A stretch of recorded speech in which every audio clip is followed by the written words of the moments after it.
What is happening, YouTube family? Thank you so much for watching and checking out this video. My name is Alex Wandless, and we're gonna talk some drums. Specifically, we're gonna talk about this song called The Blessing.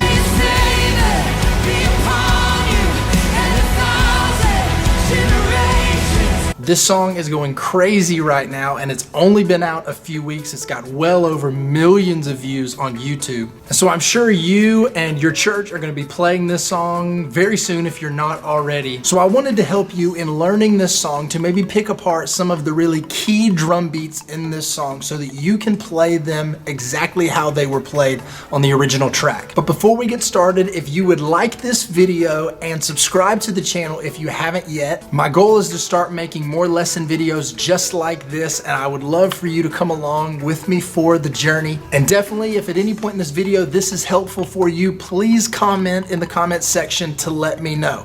All right, let's jump into it. Okay, so the one major thing that we need to be familiar with to lock down all the different things we're gonna look at that are played in this song is an understanding, just a basic understanding of 16th notes. The way we count these is 1, E, and That's one section of 4 notes.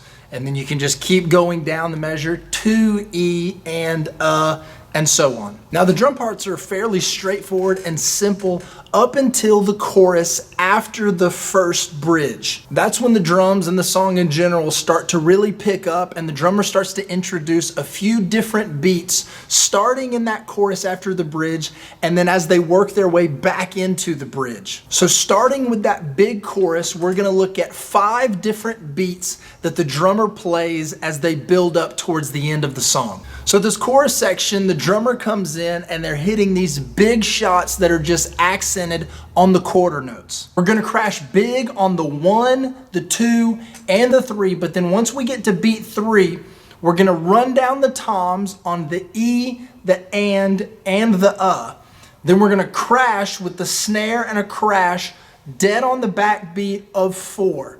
And then to end it, we're gonna have just 2 quick 16th notes on the and then we're back on the 1 to rotate the phrase all over again. Now this chorus section is gonna be 8 measures long. Very simply, you're gonna count to 4 8 times, which means we're gonna rotate this beat 8 times. But after they sing Amen 3 times, which signifies the halfway point of the chorus, at the end of the 4th measure, after we crash with the snare and the crash on the 4, we're gonna add in another set of tom rolls just like we did in beat 3 on the E, and the of 4. Now the original tempo is 70 BPM. We're gonna back it up for the first time to 60 BPM, nice and slow so we can get a feel for what's going on. We'll play it at 60 BPM and then our goal tempo of 70 BPM. If you're at the kit, do it with me.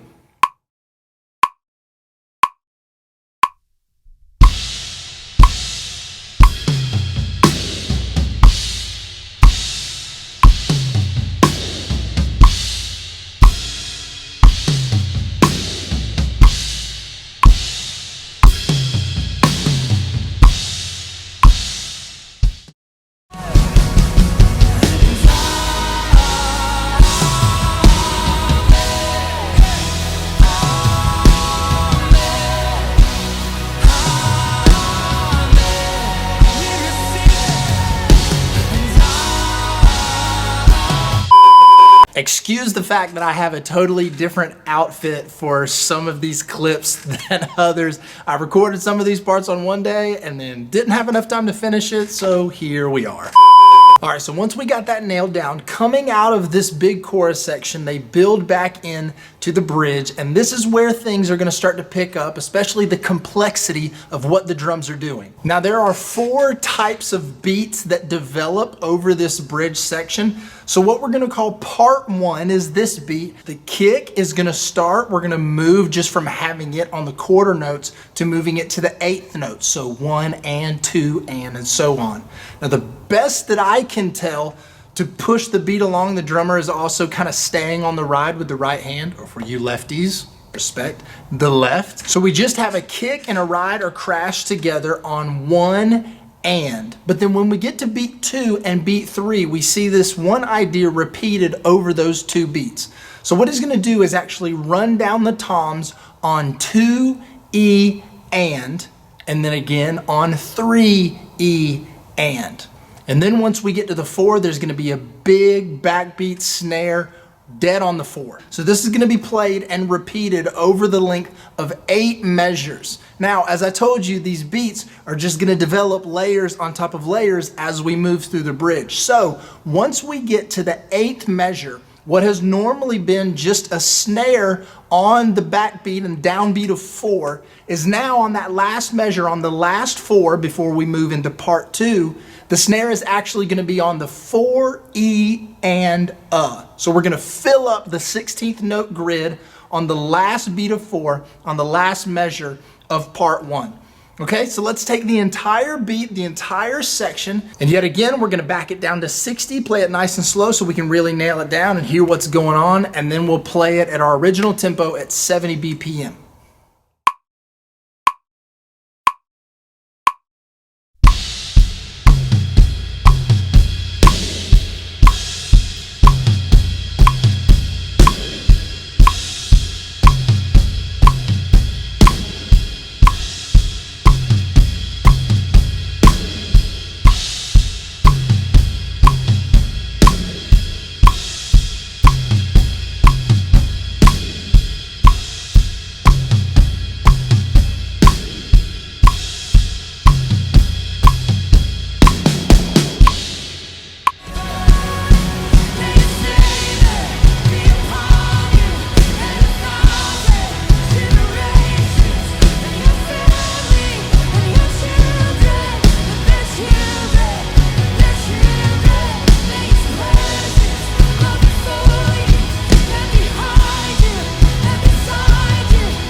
Okay, now we're gonna move into part 2. And the good thing to this point is part 2 is not going to deviate too much from part 1. Really, the last beat on the last measure of part 1 is actually gonna be the skeleton that is just going to be transferred and repeated over part 2. So for now, the kick and the ride on the 8th notes don't change. Those keep going into part 2. And the tom rolls on 2 E and 3 E and are gonna transfer over to part 3 as well. The only thing that's gonna be different about part 2 is we're gonna take that last beat 4 that we played at the end of part 1, and that's gonna be the norm for part 2. So every time the 4 rolls around, we're gonna have those 4/16 notes on the 4 E and That one beat is just gonna rotate through the 4 measures. Okay, so again, let's play it at 60 BPM and then bump it up to 70, our OG tempo. You know the drill, do it with me.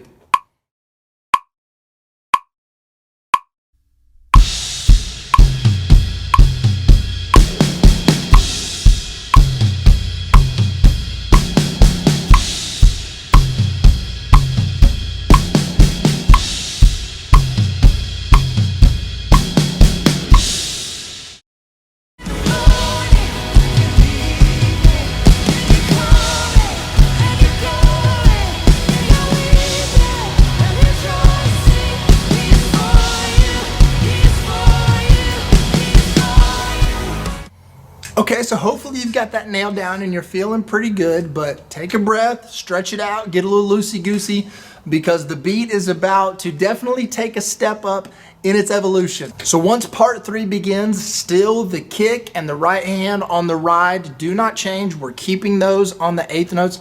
Those are our anchors that are gonna stay consistent through these 3 parts of the bridge so far. So we just have a kick and a ride on the 1 and. Now when we get to beat 2, we're gonna have our 4/16 note snares introduced, our friends that we've developed so far. So on the 2 E and we're gonna have all loud smacking snares. Now, when we get to 3, we have a new idea that's gonna be introduced. We're gonna have 2 tom hits on the floor tom that are gonna be played on the E and the of beat 3. So what you're gonna have to get used to is sliding that snare hand over to the floor tom, and you're gonna be playing these hits in between your kick and your right hand that is on the ride. Then when we come to beat 4, we gotta move that left hand back over because it's gonna smack the 4, E, and on the snare again. And that beat, much like part 2, is gonna repeat just for 4 measures. Stretch that puppy out. We're about to get a workout. Let's jump on it. 60 BPM, 70 BPM, let's go.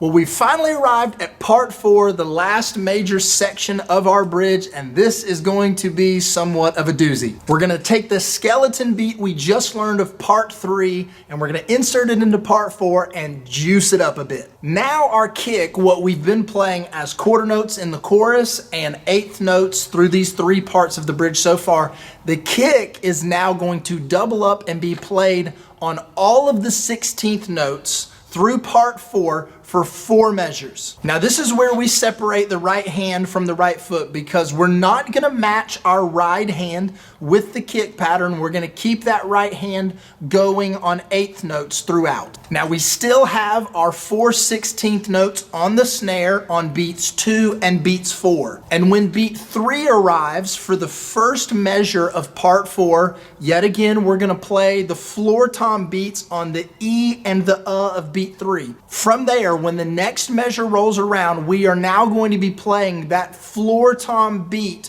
on beats 1 and 3. So the climax of the beat with all of the parts that we're gonna be introducing are gonna be inserted and played at the beginning of measure 2. Now the good news is, with all of this craziness going on, you only have to do it for 2 measures. So for measures 2 and 3 is where everything is gonna be going, but then once we hit the top of measure 4, we're gonna get a big snare and cymbal pop and start the build to go back into the chorus. All right, so get hydrated, shake the legs out, do whatever you gotta do to get ready. Let's buckle in.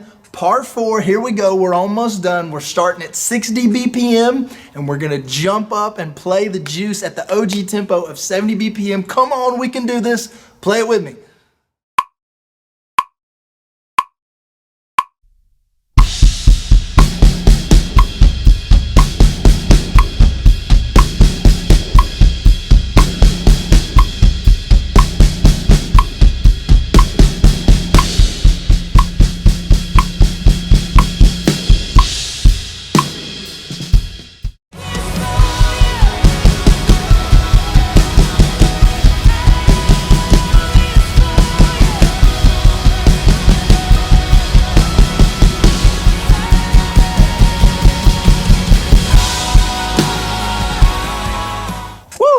That is a workout. Man, I hope this has helped you out to be able to translate exactly what the song plays to your own playing. Take your time with it. I encourage you, if one section you kind of stumbled on, go back, look over it, work on it, nail this thing down, and then when the time comes that you play this live at your church or wherever, lay the smack down on this thing. Thank you so much for watching. Again, I pray this helps you to be a better drummer, to worship Jesus more, and to play with more excellence on your instrument. That is the goal for all of us as drummers, especially playing worship music. Again, like and subscribe if you haven't yet. And if you love this lesson and you'd love to see more lessons just like it, comment below and also give me some song ideas of parts, drum parts within songs that you'd like for me to break down here. I'd love to get your feedback on future videos. Thanks again for hanging with me. Until next time, where we talk more drums. See ya!